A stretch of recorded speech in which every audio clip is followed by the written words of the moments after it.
Hello, my name is Keith Kelly. I'm going to try to show you some simple things with the Spike Prime. If you have any questions, I'll have questions at the end as well. I'm going to go through the basics. Okay, so I've introduced you to the kit that you get for the Spike Prime. Now I'm going to talk about the hub and the brick and the first things you have to do when you get it out of the box.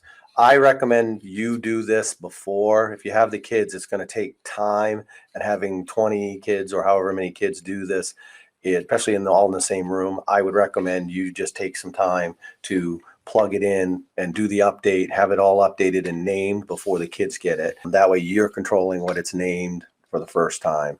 Okay. Again, and I'll show this in management, I do label everything too as well. Right now, this is an unlabeled brick. So we're going to name it and so on.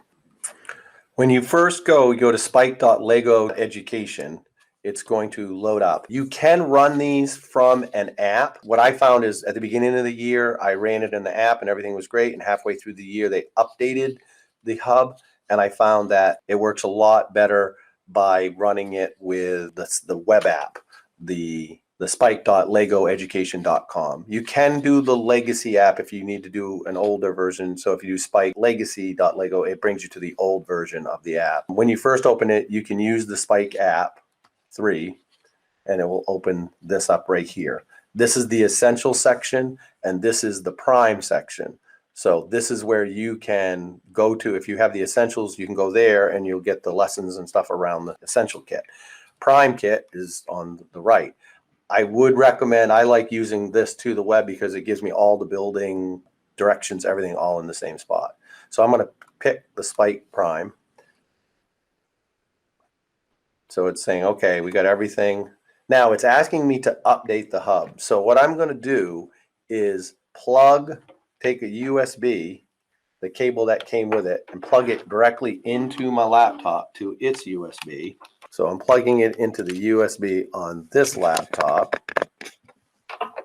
You can see I've got it plugged into this laptop, and then I'm plugging it into the connector on the hub. Okay. And then what's going to happen is it will turn on. And then what you're going to end up doing is say, update the OS hub. When you click on it, now I have it hardwired. So I'm going to say open. And I only have this one open. I don't have any other spikes open at all. So this is when it pops up the screen, this is the only hub that is open for choosing. So there's no other hubs or anything like that are can be chosen. So when I hit open, it will say Lego Technic Large Hub in FS mode. And that's why I do it and I don't do it with the kids. This is the one that I have open. So I know this is the only one. I don't have any of my other hubs on, any of my other things on. I'll hit connect. And then it's going to give me this window of read this before you update. So I'm going to say update OS hub and it will start updating it. And you might have to walk away from it. Might take a little bit of time. And I've left it plugged in while it's doing this. You can see the light turned on, and we'll talk about the light matrix and all that. It's flashing, and it might take a little bit of time. A lot of times I'll start these and I'll just literally just walk away from them so that they're updated, and then I don't have to worry about it.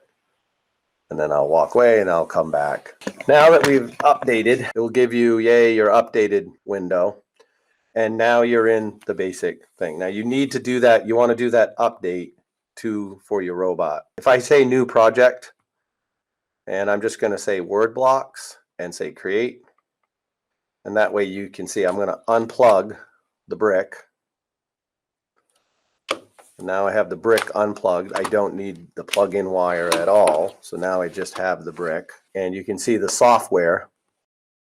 The difference now you'll see, you have a green light and before you had a white light. Now, if I want to connect this, I can hit connect. So you can see it's either a white or a green light. White means it hasn't been updated. We just did an update. If you have that, you can do this. You can hit white update and it will do the exact same thing. The only difference is you can do it Wi-Fi based if you don't have it plugged directly in. If you notice, so what I'll do is I'll hit green. And when I hit the green button, and now it says open, I'm going to push this button right here, which is the Wi-Fi that turns on the Wi-Fi. So, and it will start blinking. It will be blue and it will blink. So I've got this on and I've done this. Then if I say open, then what will happen, and I'm going to turn on my Bluetooth so I can pair.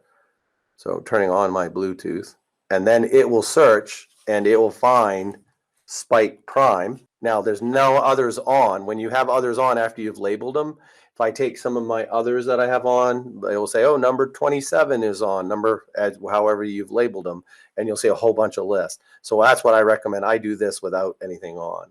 So I click Spike Prime, and I'm going to go and click pair. Once I click pair, then it will give me this window and ask, what do you want for a unique name? So I like to name them. I get a number, and I do give it, like, you can give it another name after your school name, or I can say, whatever. I do have to say, I do like to label it because because it is Bluetooth. So when you're searching for things, if you have that, it's Spike Robot, people know, oh, that's what that is.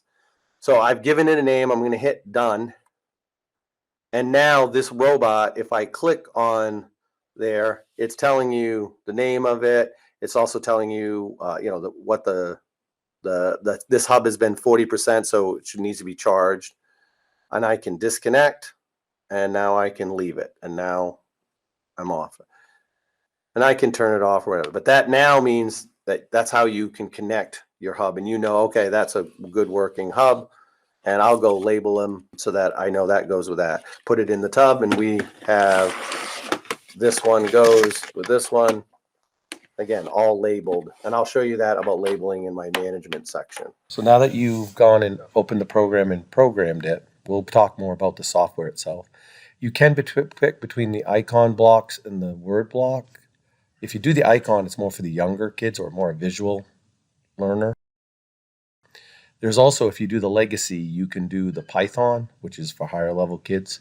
We use it to code our Rubik Cube solver. We'll talk more about that in the software section. Here I picked word blocks. And then if you go from the word blocks, you can go and connect it. And it has sections, and I'll talk about this in the software section. But if we connect the hub, you'll see it, click on it up in the corner. And then we open the hub, and I'm going to connect it. I will point out the software has a lot of good ways of showing you what the hub has connected to it for sensors and motors. Again, with the hub, we have the Wi-Fi connected, turned on. You can see it's connecting, find it from the Bluetooth, and once it's connected, it will turn green up in the corner. We're now connected to it. If we click on that icon, you can see we have the spike, and it will tell us the name of it. We can disconnect, but it'll also tell us the power.